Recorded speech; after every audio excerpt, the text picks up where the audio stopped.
So we left off yesterday with this definition of power series. You wrote it down in your notes, and I told you what I would do is I would start to explain what all this definition stuff means.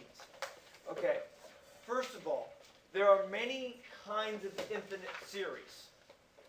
Listen, the infinite series 0 plus 0 plus 0 plus 0 on is an infinite series. Some infinite series have special names, like the geometric series. And we know some special properties of the geometric series. We're going to introduce, again, another kind of special series. Now, what makes this particular series special? And the answer is because it's got x's in them.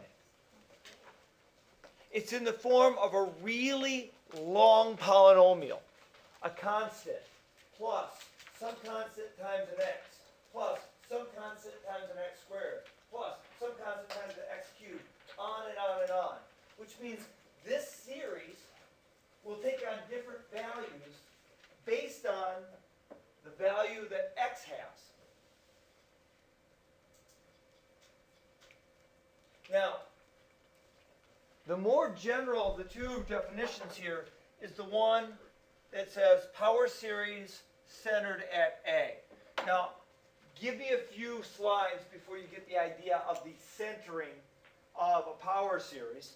But let's just note that we know about centers like this, like a circle. We know that equations like y is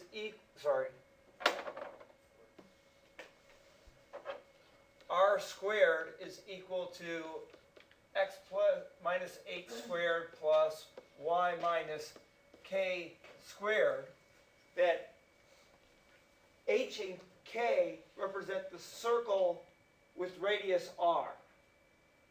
We understand, in fact, take a look at this, how similar that notation is. This power series is centered at A.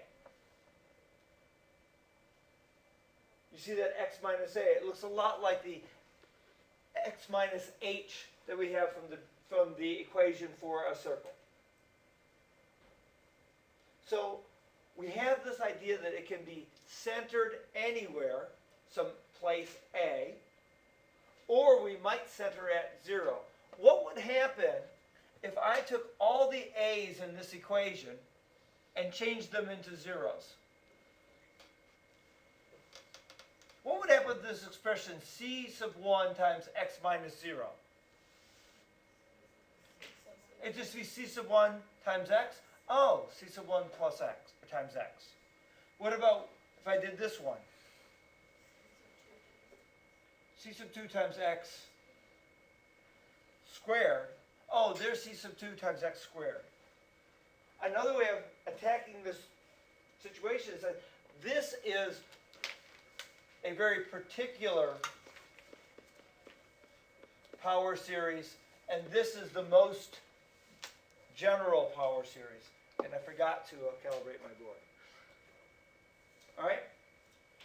So this power series representation works in all cases. This is the very particular one having to do with being centered at 0. And having it centered at 0 is nice. It creates a nice polynomial. We did a lot of work with this particular power series in yesterday's lecture. 1 plus x squared plus x cubed, so on and so forth. That is an example of a power series. This power series is centered at 0. I want to show one other thing having to do with this centering stuff. We built an expression that this infinite series is equal to. Either look in your notes or remember, what does that power series equal to? What function? 1 over 1 minus x. We also said that these two are equivalent as long as that infinite series converges. On what interval does that geometric power series converge?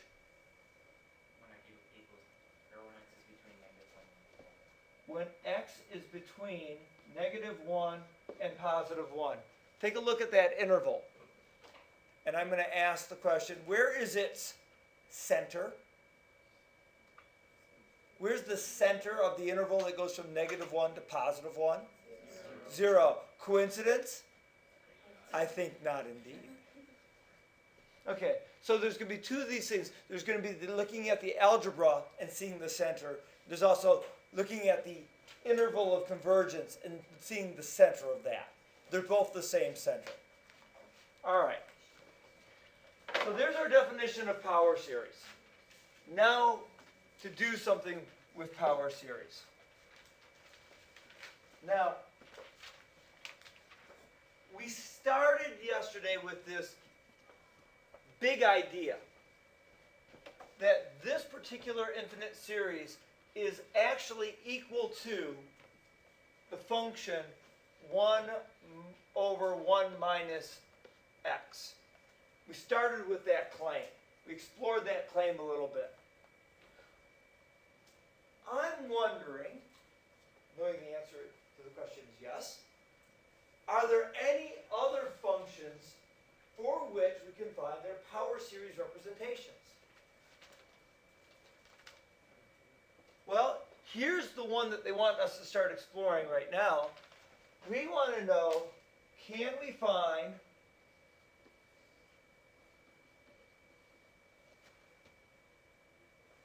the power series representation of 1 plus 1 over, or say 1 over 1 plus x?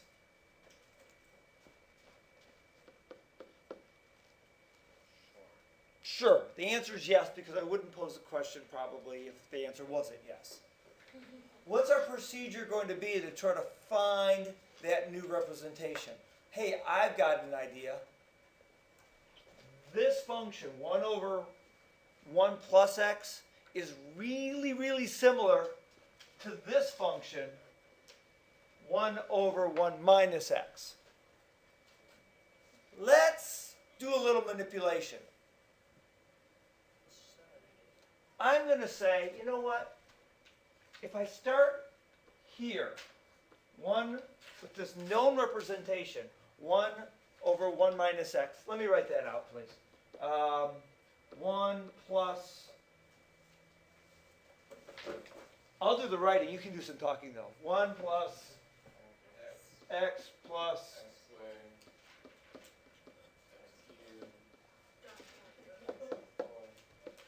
by the way, I'm going to write the general term as well, if you don't mind. X to the nth. Very good. Plus dot, dot, dot. Okay, if I start here, I'm going to do a little manipulation. I'm going to say, you know what? What if, instead of being negative x, what if we flip the signs on it? Let me create a new variable. Let's say x is equal to negative u. Use a good variable. No? No. All right? And now what I want to do is every place I see an x, replace it with negative u. Over here, I go 1 over 1 minus, and I'm going to replace that x with negative u. And then I'm going to go along this infinite series and say, well, that's going to be 1 plus negative u plus negative u squared plus negative u cubed plus dot, dot, dot. And my nth term is going to be negative u to the nth plus dot, dot, dot. Yes? Can you just assume that, like, since it's a positive and you just multiply by a negative of the x, it would just change all the signs? You know, when I've taught this before, I have done it exactly that way. But I realized that there's something missing, and I want to make sure I get that missing thing. And the substitution idea will help me illustrate that one little fact a little bit better. So I'm glad you see that. Still follow what I'm doing. All right? Can we clean this up at all? How about clean this up? 1 over 1 plus u. All right. Equals 1 minus u plus u squared minus u cubed plus dot dot dot.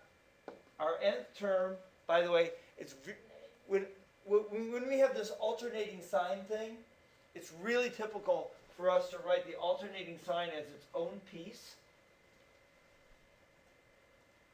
Sort of separate it from the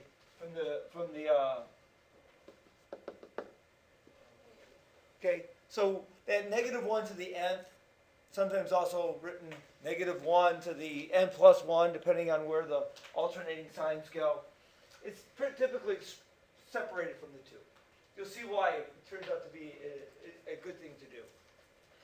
All right, hey, that's great. We did a little manipulation. We got this new representation. And so, I am going to say, over here in a different color marker, that 1 over 1 plus x is equal to 1 minus x plus x squared minus,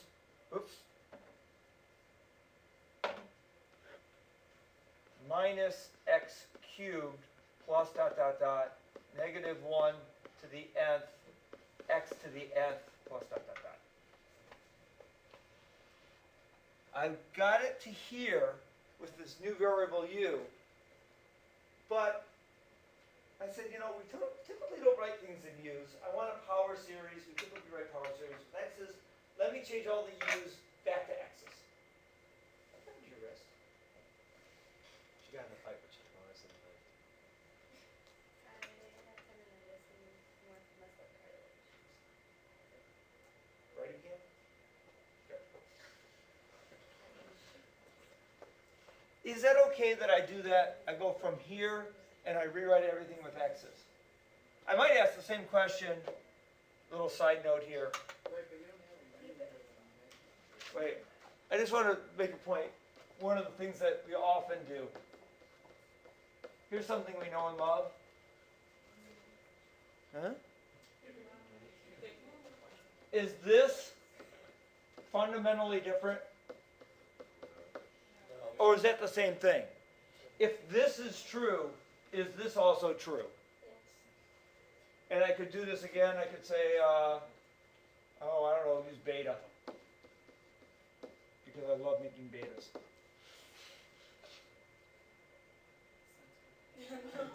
What's that? Sine squared pigs in a blanket. You don't know what pigs in a blanket are, Joey? I do, I just thinking why he say that. Because it sounds good. Maybe, okay, sine squared Western omelet. Sine squared motorhome. It doesn't matter. Science squared Renuki. Nugi? I understand, like, if you have a negative u over there, like it's the opposite of x, why couldn't you just keep the sign the same when you change it to x? Okay. Say that one more time, Nicole, loud. Well, your u is negative, so how can you just change it back to x, but then it changes? Okay, and here's the answer. Ready? All the stuff that we did over here was like side work. And I kind of did this and I found this true statement. But when I go back to here, it's like there's a different x. So I found this fact out doing some side work.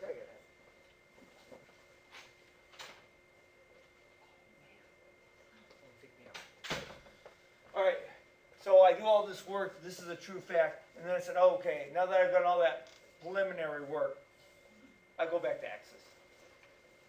All right, so this x here and this x right here, those are different x's. We're okay with that?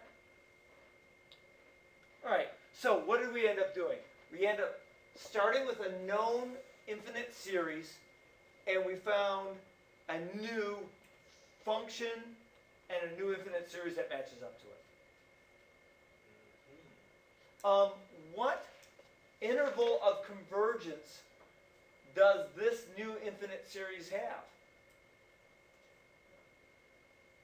Well, one thing I could say was, when I started with this particular infinite series, it was convergent when the absolute value of x was less than 1. You know, another way to say that is that it's greater than -1 and less than 1. Wait, but x is negative u. Negative 1. I think you wrote The top one? Oh, I wrote, oh. Jordan was making some sort of signs at me. I don't know what it was. Okay. So, getting back to what. Alright, so if x is negative u, there's a negative u there, then this becomes, this is convergent while negative u is between -1 and +1. And I could what? Multiply all three of these areas by -1. I get a 1 there, I get a -1 there, but it also switches the signs. So this is convergent while u is between 1 and -1. Oh, conclusion, this has the same interval of convergence as the original one does. Yeah. When I did the homework last night, I was a little confused about this. How do we figure out the intervals for which these occur? The answer is, for right now, you only know one series that converges and that you can see easily what it converges, right? Okay. For right now. We will always start with this -1 to 1 range and then manipulate it from there. We will find other rules and other intervals of convergence later. Right? Alright. Are we done with this problem? Okay, if we are done with this problem, then I can, make a little note to myself. We know this particular function has this particular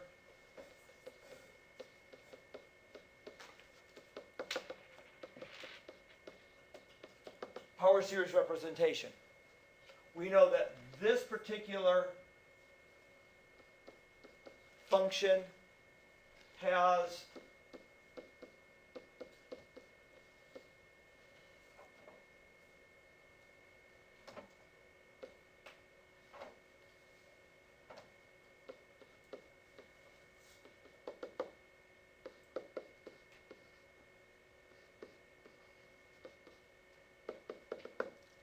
this particular power series representation. How many more can we find? Oh wait, I'm sorry. I keep on forgetting. On -1 to 1, and then on -1 to 1. The statement of that infinite series and that function being true are only true when x is on that interval. Well, what's the thing That is the whiteboard equivalent of a typo. I started to put a power in there and I was like, no, there's no power there. So far so good? Alright. Next.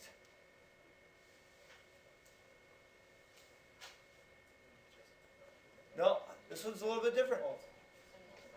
This one is x.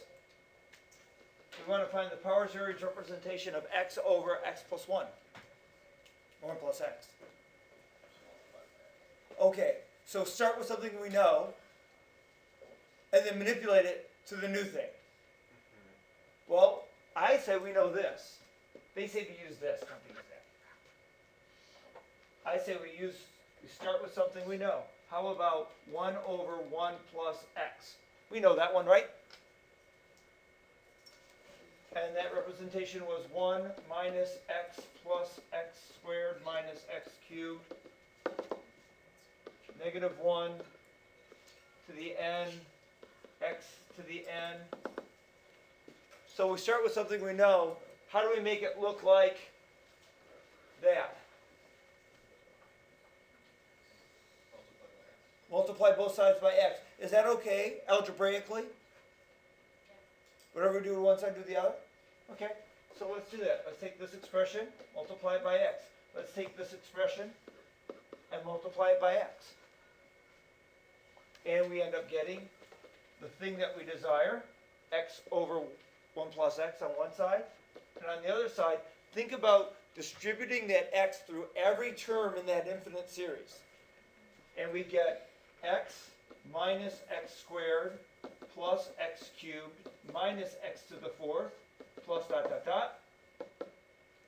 And this is where that splitting it becomes handy. Righty, what is it? Nope, it's just negative 1 to the nth times x to the n plus 1.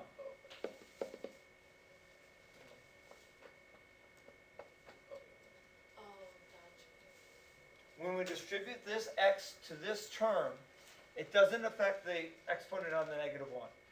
But it does affect the exponent on the x term.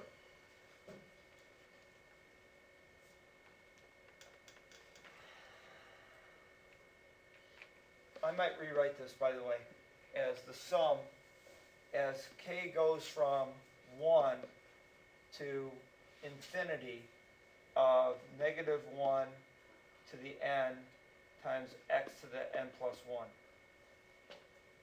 And I'm very careful in getting my k number right. Whoops, it shouldn't be k. It should be n. Because I want the very first term to match that.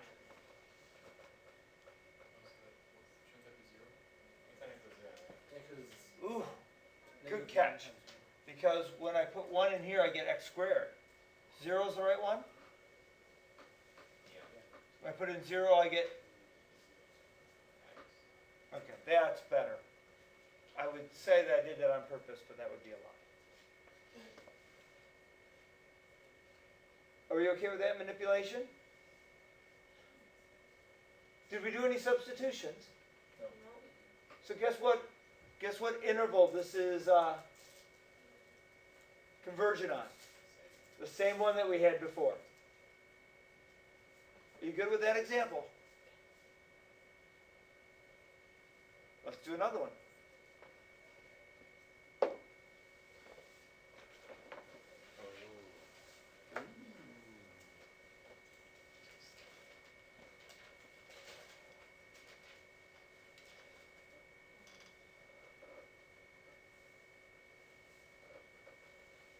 What known power series do you want to start with? 1 minus 2x. No, that's the one we're going to find.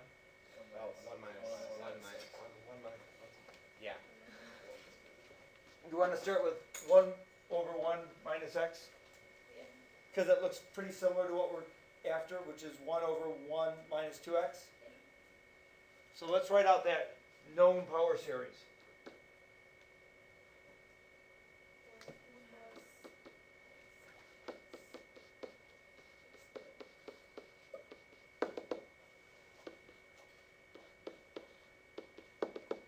Okay, so there's our known starting point. Let's see, we've done substitution, we've done multiply both sides. What do you think we're going to do here?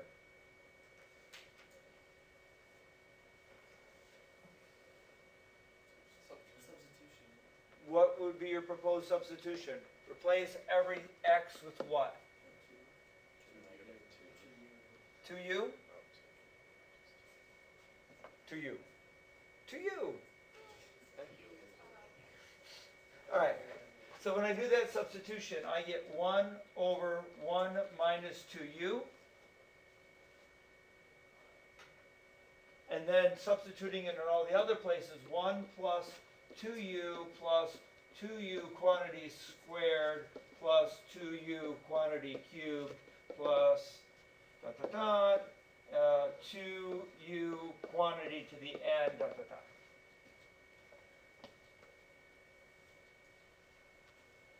Would you pull it to out and do 2 to n?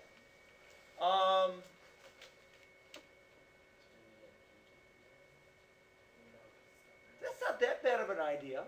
No. We don't want to pull a 2 out because there's a 2 there, but there's 2 2's there. Wait, that's what I'm saying, but when you like square it, so when you have like, when you square everything, Yeah, you end up with like 4u squared and 8u cubed, or 2 to the n, that's what I'm talking 2 to the u, about. 2 to the I n, don't know. u to the n, so on and so forth. Yep. So we do all that work so that we could rewrite 1 over 1 minus 2x is equal to 1 plus 2x plus 4x squared plus 8x cubed plus dot dot dot 2 to the n x to the n plus dot dot dot. Again, saying this is all side work, and then when we're done getting it the way we want it, then we can just translate it back into our normal x form. What about the limits of integration? I think when we started our side work, there was an assumption that absolute x is less than 1. Hold on. Yeah, since x is 2u, shouldn't that first term just be x? Shouldn't it be 1 plus x plus 2x squared plus 4x squared? Am I crazy? Here is it wrong? You guys think? Yeah, and it's wrong on the other Yeah. side too. I don't feel like it's right. You guys think I that's- swear, It would just be 1 becomes 1 six. becomes 1, x gets translated to 2u to 2u. I don't, When you transfer 2u back to x, shouldn't it just go back to x and not 2x? Or no? oh, no, no. You're doing 2 different x's, man. Remember, Translate th- it back to this, Right. this is our side work, and this x is different than that x. Okay. No. And That's there's, why I was confused on the first one, because I was confused on why you weren't translating it back to x. But you're using like a totally different variable. it's like a new x. Like I did all this work and got it all the way I wanted to. And then I said, I know what my conclusion is, bring my conclusion up. Okay. All right, let's go back to the limits of the interval of convergence, please. The original interval of convergence for this series was absolute x is less than 1, or written another way, x is stuck between -1 and 1. But now we're going to put that substitution in. For all that side work, the interval of convergence is that 2u must be between -1 and 1. Doesn't it tell you in the beginning -1 after 1? Well, it is. What I want is for this not to be a mystery. I'm trying to make clear why the interval of convergence changed. And as you may note, when I solve for u here, I'm going to end up with -1/2 is less than u, which is less than 1/2. So here is that representation on the interval from -1/2 to 1/2. In fact, this whole example was only so I could do that one part. Huh. I agree. Shall I go on to the next thing? All right. Olivia, did you just know something. I do. He's been doing it all over. Yeah. Just commercial though, doesn't matter. It's just Clausen's. That's how we show love. Okay, next one. You're not going to see the power of this particular example until a little bit later on. But let's say we wanted a power series representation of the function 1 over x.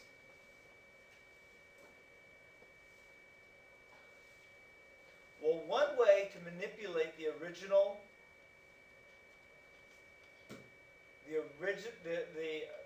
initial geometric power series is to do this funky replacement. Note that 1 over x is the same as 1 over 1 plus quantity 1 minus x, or x minus 1. Okay, I don't like the way they wrote that either. So let me start with what we know, and then let me show you the substitution. And that is, let's start with our known power series.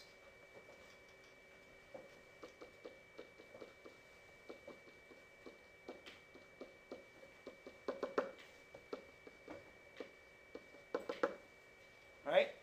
And try out this substitution, please. Replace x with u minus 1.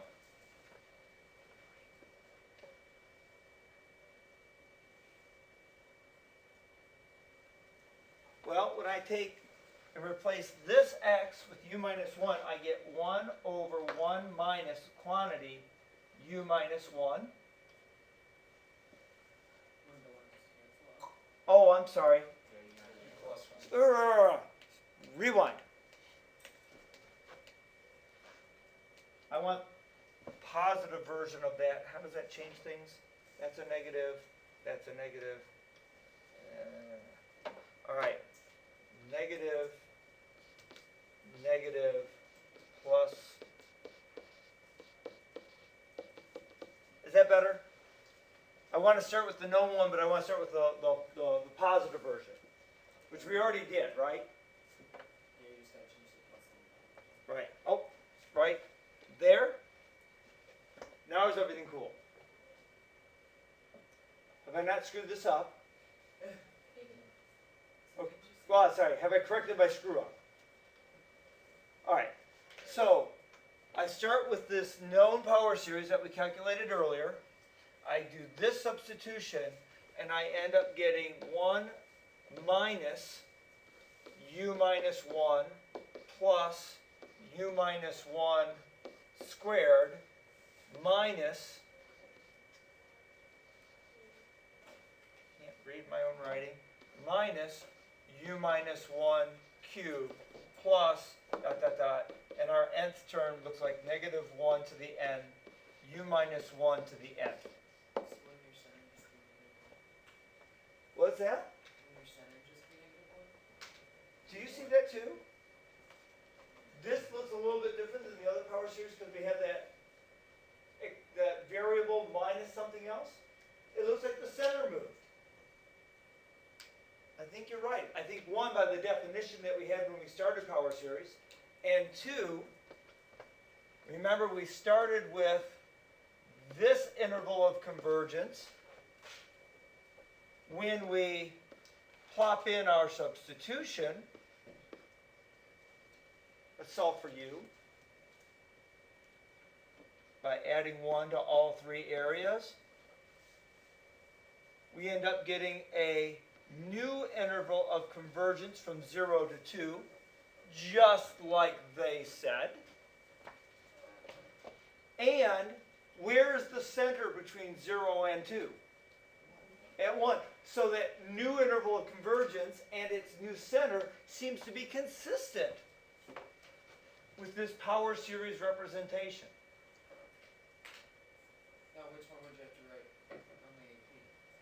on the AP? On the AP, I would say that 1 over x has a power series representation of 1 minus x minus 1 plus x minus 1 squared minus x minus 1 cubed plus dot dot dot plus negative 1 to the nth times x minus 1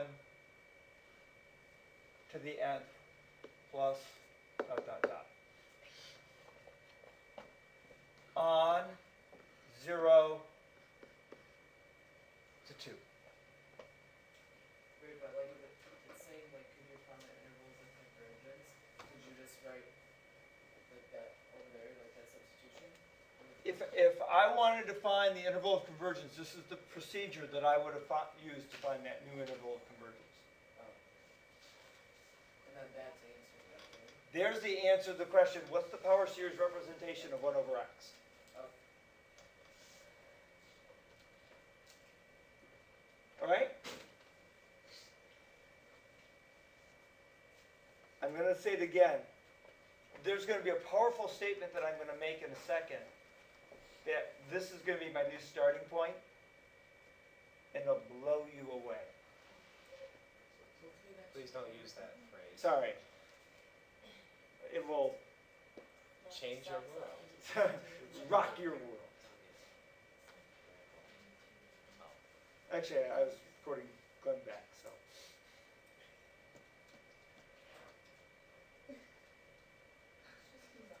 Two opposite ends. But she did use that in the State of the State address. That's correct. That's really obscure, and I worry about it. You know what? We're gonna skip this one.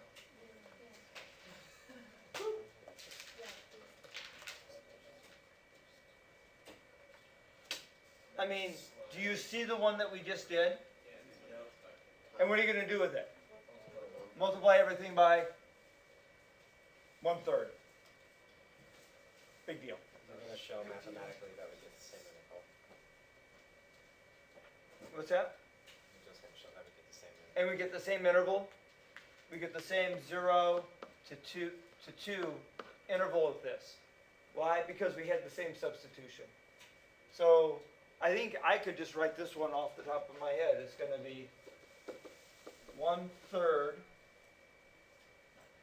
minus x minus 1 over 3 plus x minus 1 squared over 3 minus x minus 1 cubed over 3 plus dot dot dot negative 1 to the nth over 3 times x minus 1 to the nth dot dot dot. So that one's a, if we remember that other manipulation, that other power series that we got, it's easy to get there. Okay, how about something completely different? Why does the 1/3 not change the? Because the only thing that changes the interval are the substitutions. Or are you substituting 1/3?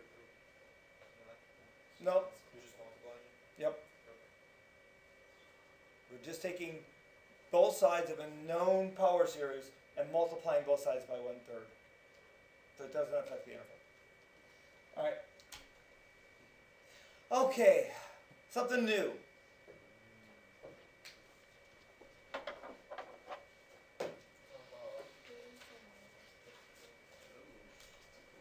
Ooh. You were kind of wondering, when is the calculus going to show up in this? Here's the calculus. All right. So this comes under the category of tricky, clever. I did not think this up. It's in the book, and that was really wise to do what they did. I am going to tell you right now, I can't test clever, but I can give you directions and have you follow the path that other clever people have tread. Here's the idea for this problem. I start out with a known power series. Oops, backwards.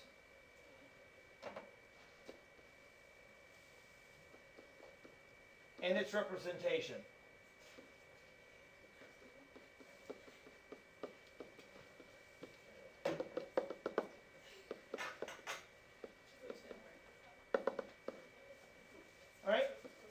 And I'm going to do something clever to this. I'm going to take the derivative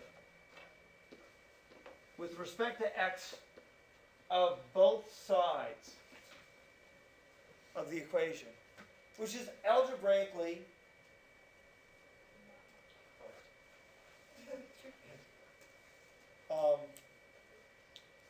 you're giving me really great words, but it's not the word I was thinking of. Possible. Legal. It doesn't change the equality fact. Alright? Now here we go. What happens when I take the derivative with respect to x of 1 over 1 minus x? Well, you know what? Let me do a little side work. This is really 1 minus x to the negative 1. So to do that derivative, I would bring the power down, keep the minus 1, keep the in, Wait, you could. bring the exponent down, leave the inside the same, reduce the power by 1, and then multiply by the derivative of the inside, the chain rule.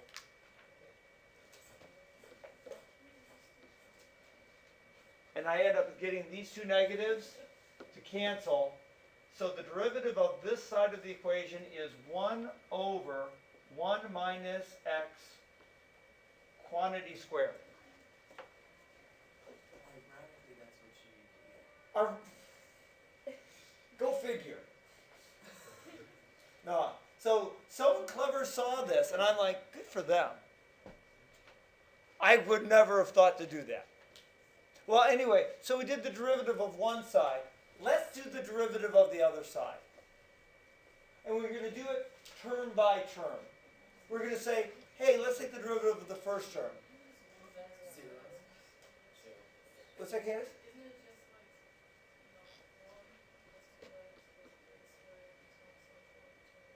Well, okay. I see that you've already did in your head the derivative of 1 and it's 0 and we don't even write it. And so you get 1 plus 2x plus 3x squared. If I did the next term, 4x cubed. Dot, dot, dot. If I want to talk about the nth term, n x to the n minus 1. Indeed.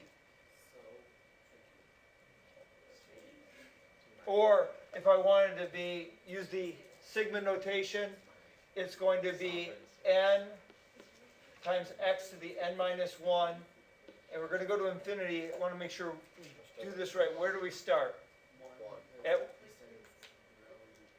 n starts at 1. That'll be 1 times x to the 0. You're right. Good. So indeed, we are able to find, again, another function's power series representation by some other manipulation. We've done substitution, we've done multiplication, and now we've done differentiation. The interval doesn't change when you do differentiation? The interval, indeed, does not change when we do differentiation. So whenever we do a differentiation term by term, it has no effect on the interval of convergence.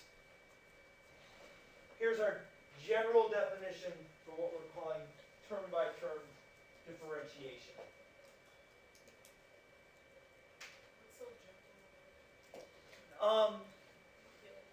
Well, this is where they actually stated in the box that well, I mean, if they put it in a box in a textbook, it must be important. Where they state that the interval of convergence does not change. Okay, and as you had pointed out, here's that general term from the differentiation. Remember that we just did it when the power series was centered at 0. But remember, please, it could have any particular center. Okay. Are we expected to look at it and know, oh, you need to do this like It's a really good question, Anthony. Let me answer it in terms of what I've seen on prior AP exams. No, no.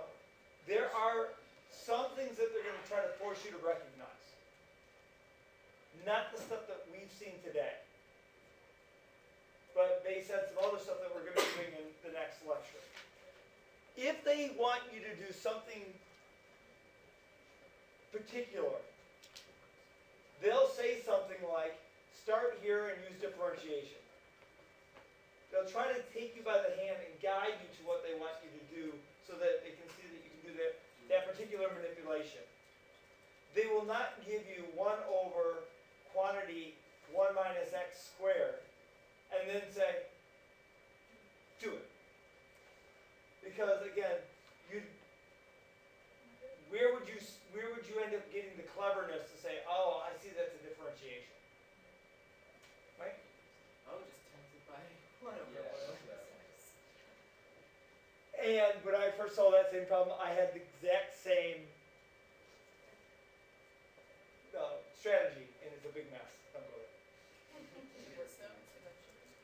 No, because you end up getting 2 power series, and then you're going to try to multiply them term by term, and it creates a matrix of. Okay. Now, can I speak, please, about being clever again? Are you ready? Here we go. Here's being clever for a different thing. I start with the power series 1 over x. We've already calculated that, right? I think the power series for 1 over x was something like 1 minus x minus 1 plus x minus 1 squared minus x minus 1 cubed plus plus negative 1 to the nth times x minus 1 to the nth. Would you double check your notes that I wrote that down from memory correctly? Yep. I did? Okay. I've been teaching this for years. Yeah. Like 7 or 8.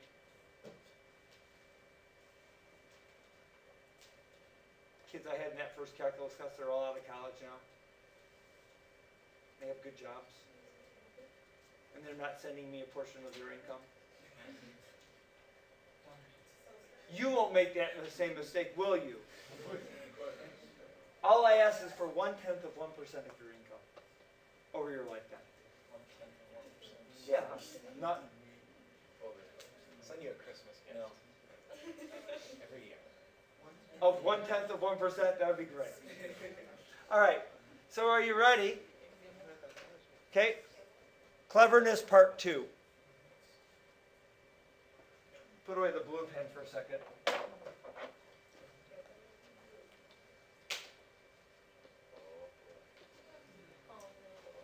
no. It's crazy stuff here. You don't have to.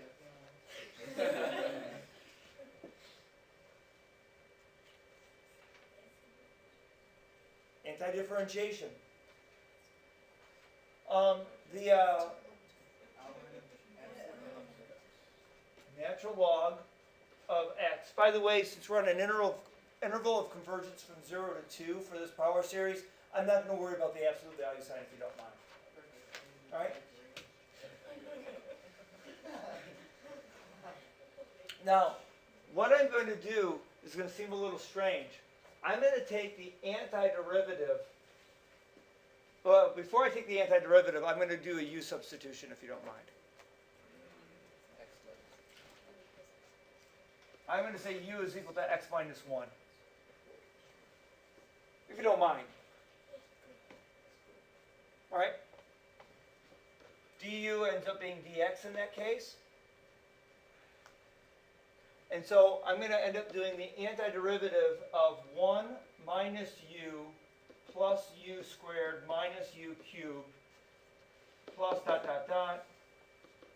negative 1 to the nth of u to the nth plus du. You okay with that? I think it's easier to do the anti-differentiation using u's. All right. always feel like I'm from Brooklyn saying yous. Yous want me to go out to the side? You want me to stand on the stoop? The stoop? That was good. That was really good, Edwin. Hey, are you from Brooklyn? Yeah, one more time. That was, You just want me to stand on the stoop? it's that little twill that he put on stoop. That was there.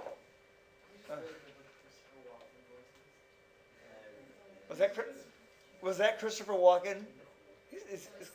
Slightly? I really think you're All right. How about we take the antiderivative? Now, by the way, when I take this antiderivative, I'm going to do something silly.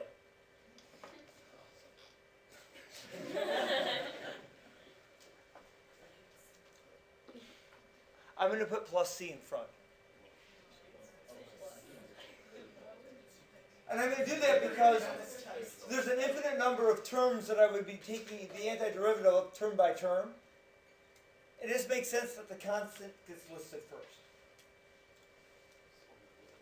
Right? So plus c, but I'm going to write c plus. And now the antiderivative of 1 is u minus u squared over 2 plus 1/3 u cubed minus 1/4 u to the 4th plus dot dot dot plus, I'm running out of time, over n plus 1, and that's u to the n plus 1 plus dot dot dot. Now, after I replace back, something really cool happens. I know you're still waiting for the cool thing to happen, but what I wanted to get to is just this general idea. If I complete this problem, I have just found a power series representation for the natural log function. The natural log function, this function that produces transcendental numbers. You're so intelligent. I didn't invent this. Okay, so what do you need to do? You need to do the rest of the odd problems from section 9.1. Which, All of them through, and then all of the AP example problems, and we'll see you tomorrow.